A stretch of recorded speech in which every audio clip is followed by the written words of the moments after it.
عليكم ورحمة الله وبركاته. ازيك يا حبايبي؟ عاملين ايه؟ ان شاء الله تكونوا بخير. احنا النهاردة هنعمل مهلبية في البيت. المهلبية ديت اللي هي الكاستر يا حبايبي، اللي هو ده.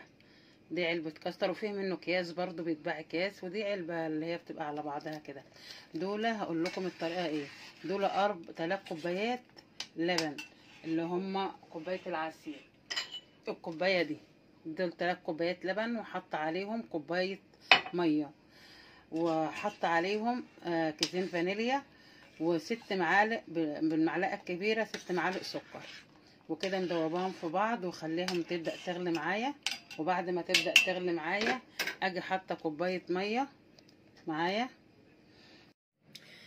وهنا حاطه كوبايه ميه بكوبايه العصير دي برضو، يبقى كله 3 كوبايات لبن وكوبايتين ميه. منهم حطيت كوبايه ميه في اللبن، يبقى هما ال4 كوبايات اللي انا قلت عليهم، ودي كوبايه ميه وحديها اللي هدوب فيها ايه النشا بتاعي.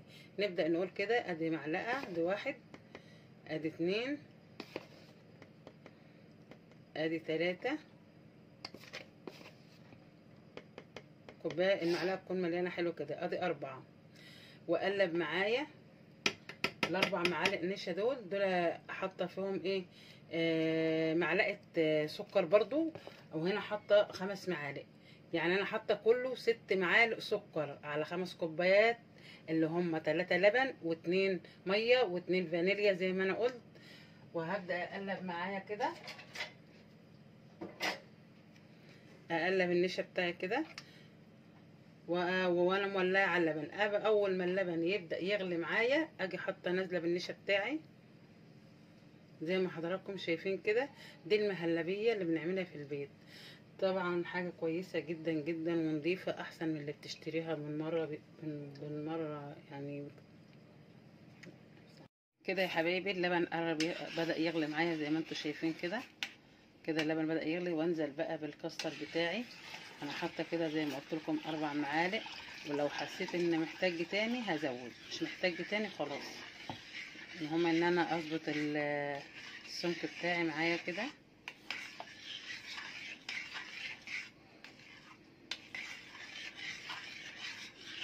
يعني ايه ظبطت معايا ال4 معالق اهي، عشان هي بتجمد يا حبيبي. اول ما بتبدا تبرد بتجمد عن كده، ما بتبقاش كده. يعني انا المفروض انزلها كده علشان اول ما تبدا تبرد معايا بتجمد زي ما حضراتكم شايفين كده.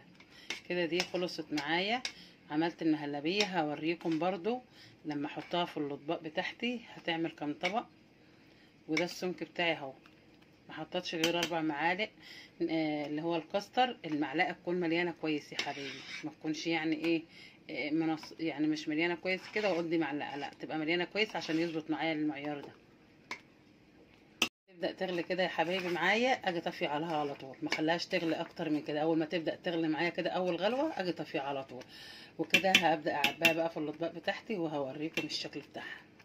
كده يا حبايبي انا عبيت المهلبيه بتاعتي في الاطباق زي ما حضراتكم شايفين كده. دول عملوا معايا 6 اطباق.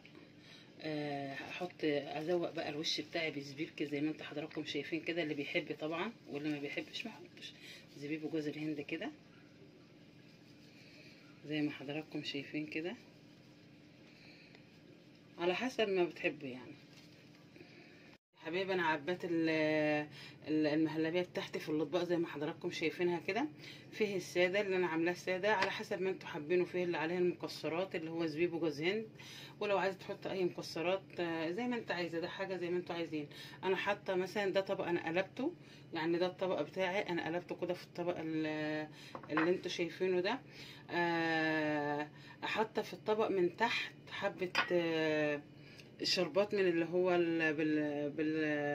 بالرمان ده.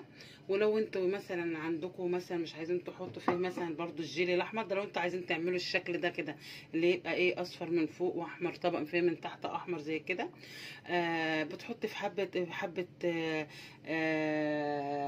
يعني عصير من ده في الطبق، وتيجي غرفه بعد كده المهلبيه بتاعتك وحطاها. لما انتش عايزه تحطي شربات بتحطي جيلي عادي. لو انت عايزه برضو اللون ده زي ما بقول لكم كده، انا بقول لكم لو انتوا عايزين اللون يبقى معاكم احمر مع اصفر كده بتحطي حبه جيلي ناشفين كده، وتغرفي برضو عليه المهلبيه بتاعتك، تحطها في الطبق زي ما انتوا شايفيني كده حطوها. كده المهلبيه جمدت معانا، حطيتها في التلاجة، وبعد ما تجمد معانا باجي قلبها في الطبق زي كده. لو انتوا حابين تقدموها بالشكل ده، يعني انتوا لو انتوا حابين تقدموها لضيوف عندكم بالشكل ده، وعايزين تحطوا المكسرات بعد ما تقلبوها في الطبق برضه على الوش كده حطي، ما انتش حابين يعني مش مشكله يعني.